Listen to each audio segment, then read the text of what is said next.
Hello guys ဒီနေ့မှာတော့ brother တို့ promo time နဲ့ဝယ်တဲ့လုံးစကင်တွေကိုပြောပြပေးတော့မှာဖြစ်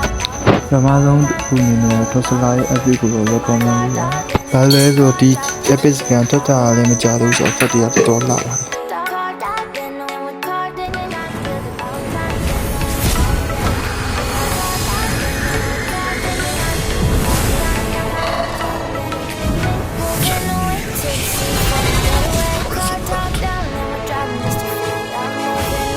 ခုအနေနဲ့တော့လောင်ရဲ create skin နဲ့ဒီစကင်တော့ brother တို့ normal diamond 100လောက်နဲ့ promo diamond 600ကျော်လောက်နဲ့ဝယ်ရတော့တင်နေပြီ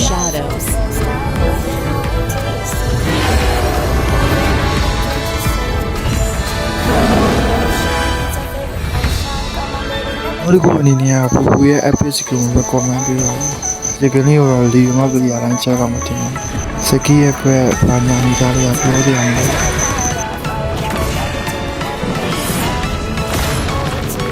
Valor and royalty in a dead body.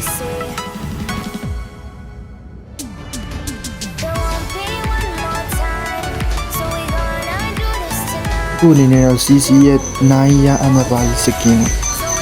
ခါလာဝင်နေဒီစကင်ဝင်နေတော့ normal တိုင်းမှာ200လောက်စနေတယ်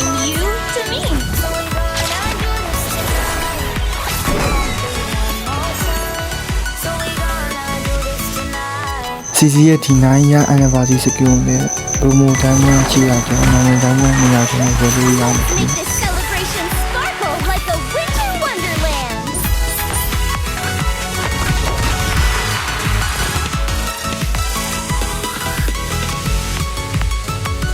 နောက်တစ်ခုအနေနဲ့မာတီရဲ့ထွက်တာမကြသေးတဲ့ epic skin ဒီ skin နဲ့ skin ရဲ့ fact ကပြောစရာကုန်ပြီတော်ကိုလာဘာသာအနေနဲ့မာတီကိုတရားဆိုတော့ဒီ skin ကို recommend ပေးတယ် Single worthy foe.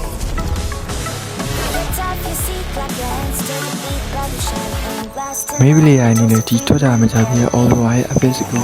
ဝယ်တင်နေဘာလို့လဲဆိုတော့ဒီ skin အတွေ့အကြုံမကြလို့ skin အတွက် skin တွေကောင်းတယ်ပြောစရာမလို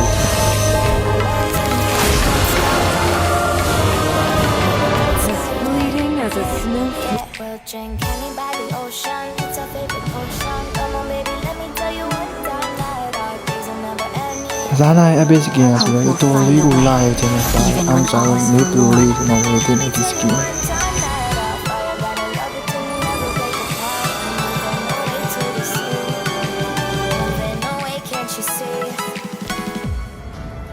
နောက်တစ်ခုအနေနဲ့ assassin player လေးအနေနဲ့ Nolan epic skin ကိုဝယ်တင်ပါဘာလို့လဲဆိုတော့ဒီစကားစကေးပဲတော်တော်လမ်းဗီဒီယိုလေးကိုစောင့်ကြည့်လို့ကျေးဇူးတင်ပါတယ်ခင်ဗျာ